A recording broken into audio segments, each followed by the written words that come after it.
So hello everyone, welcome back to my another video. আর আজ বহুদিন পর আবার একটা ব্লগ নিয়ে চলে আসলাম। আর আজকের ব্লগটা হচ্ছে বিয়ে বাড়ির উদ্দেশ্যে। বহুদিন পর একটা বিয়ের আমন্ত্রণ পেয়েছি। বিয়েটা হচ্ছে আমার একটা দাদার।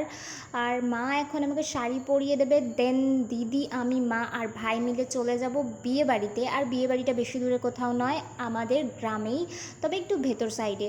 তো চলো যাওয়া যাক। এদিকে মা আপাতত দিদির শাড়ি পরাতে ব্যস্ত, আর দিদির শাড়ি পরানো কমপ্লিট করিয়ে মা আমাকে নিয়ে ব্যস্ত হয়ে গেল। দেন মা রেডি হয়ে নিল। আর এটা হচ্ছে আমার ফাইনাল লুক। আর তোমরা কিন্তু অবশ্যই কমেন্ট করে জানিও যে আমাকে কেমন লাগছে। অ্যাট লাস্ট আমরা বিয়েবাড়ি পৌঁছে গেছি। আর বিয়েবাড়ি পৌঁছে দেখছি সবাই খেতে ব্যস্ত, আর ক্যামেরাম্যান খাবার খেতে থাকা মানুষদের ফোকাস করতে ব্যস্ত। তো একটু রেস্ট নেওয়ার পর শেষমেশ আমরাও খেতে বসে গেলাম। আর এত খাবার ভিডিও করার ধৈর্য আমার নেই, তাই পুরো মেনু কার্ডটাই তোমাদের সামনে তুলে ধরলাম। খাওয়া দাওয়া শেষ করে বাড়ি ফেরার সময় ভাবলাম নিজের এই বেরঙিন মুখটাকে স্ন্যাপচ্যাটের ফিল্টারওয়ালা এফেক্ট দিয়ে একটু রঙিন করে তুলি। আর আমার এই রং ঢং দেখতে দেখতে তোমরা হয়তো ভাবছো যে এখানে মাঝে কোথাও বর আর বউকে তো দেখলামই না। একদমই তাই, আসলে আমি নিজের রং ঢংওয়ালা ছবি তুলতে গিয়ে, ভিডিও করতে গিয়ে বর আর বউয়ের ছবি ভিডিও ক্লিক করতে ভুলেই গেছিলাম। शाबाश बेटा।